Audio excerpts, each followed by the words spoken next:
Bueno, Pablo, ahora te escuchamos a vos. Vamos a hablar, Mechi, de lo que está ocurriendo en el ejército en distintos ámbitos, pero en particular lo que ha ocurrido en Entre Ríos, que ha provocado otro sismo en la institucionalidad de las Fuerzas Armadas en la Argentina. Hemos hablado en el último tiempo de lo que implica esta cuestión de los bautismos, de los ejercicios llevados a un extremo que se convierten en actos de tortura, ¿no? Lamentablemente la muerte de claro. Matías Chirino, suboficial de Holber, de alguna manera puso en evidencia lo que ha ocurrido en otras instancias en la Argentina, en distintos espacios del ejército argentino. Pero también porque está asumiendo una impronta mayor la mujer dentro de las Fuerzas Armadas. Y a partir de una mayor presencia de la mujer, incluso en cargos jerárquicos, se han comenzado también a visibilizar en esto de las jerarquías y de los lugares que ostentan y han ostentado históricamente los hombres, cómo se producen hechos de abusos, ya sea abusos de autoridad, abusos físicos y en algunos casos abusos sexuales. Y esto es lo que ha ocurrido en el ejército en Entre Ríos. Vamos a hablar puntualmente de lo que ha sucedido en uno de los predios allí donde hay una persona que ha sido procesada y va a ir a juicio, y hay otra que está fuertemente sospechada. Pero no solamente los que actuaron directamente en el abuso sexual de tres integrantes, tres mujeres de lo que se llama el Regimiento Dragones Coronel Celaya, sino lo que se está investigando ahora es de aquellos que encubrieron, que sabían y ocultaron, que sabían y manipularon pruebas, y que sabían y fueron conniventes con quienes hoy aparecen sospechados del abuso directo. Estamos hablando de tres mujeres soldados que denunciaron tocamientos, abusos, hostigamiento sexual, pero además fueron amenazadas. Es decir, si hablaban, lo que les señalaron es que iban a recibir algún tipo de sanciones. ¿Qué pasó? Y esto también tiene que ver con lo que ocurre muchas veces cuando se producen denuncias por violencia de género. Una de las chicas, harta de no encontrar respuestas y de lo que significaba seguir en una institución donde los abusadores mantenían puestos jerárquicos, uno de ellos había sido simplemente trasladado a Campo de Mayo, pero seguía estando dentro del ejército, sentían que eran ellas las interpeladas por haber denunciado. Entonces una de las chicas se fue.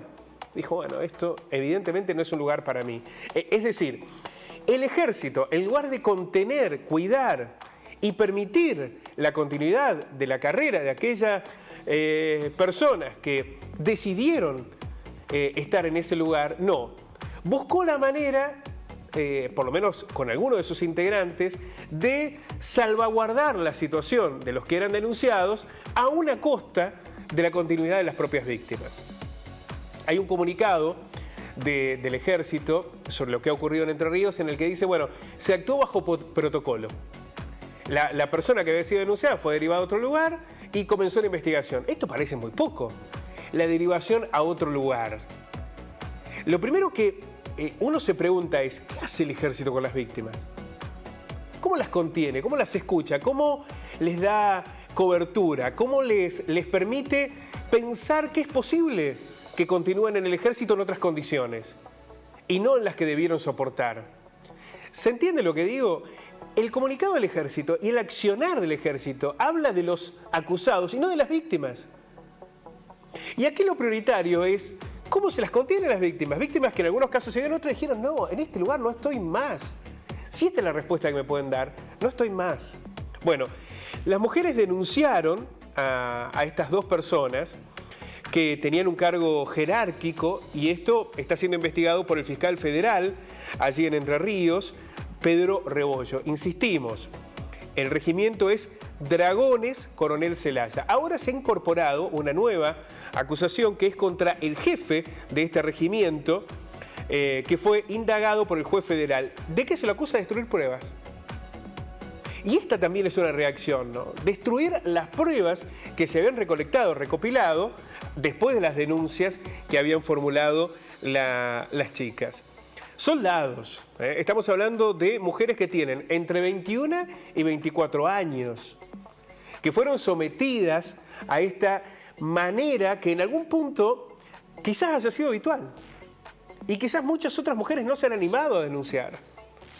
Lo del bautismo nos parecía, qué locura lo que hicieron, por ejemplo, con Chirino en Paso de los Libres en Corrientes. Y después nos dimos cuenta que era habitual, que era parte de una metodología. En este caso, ¿por qué salió mal? Se murió el soldado. Lo llevaron a un extremo, lo metieron en una pileta con agua fría, le hicieron comer fideos del piso, lo golpearon, los hicieron, les exigieron actividades físicas extremas, los hicieron alcoholizar y murió. Entonces, esa situación de la muerte fue la que terminó revelando lo que estaba ocurriendo sistemáticamente en el ejército, esta cuestión de los bautismos. Por eso, incluso hay una lectura de la justicia federal que también es absolutamente cuestionable, que es, bueno, no lo quisieron matar, se le fue de las manos, por eso es que no van al homicidio simple y apelan a una imputación menor, cuando en realidad acá estamos hablando de hechos gravísimos, gravísimos. El Estado, a través del el ejército es el Estado, es la institucionalidad. Nadie envía a un hijo o a una hija a un ámbito estatal de las instituciones del Estado para que vuelva muerto, o abusado, o golpeado, o vejado. Y esta debería ser un llamado de atención muy fuerte, ¿no? Hoy, por suerte, se visibilizan. En algún momento estas cuestiones formaban parte de la cotidianidad, de la rutina. Incluso, en algunos casos, hasta se validaban socialmente. ¿Cuántos recuerdos de lo que se llamaba la colimba tenían que ver con estas cosas? Hasta que murió un soldado y levantaron el servicio militar obligatorio.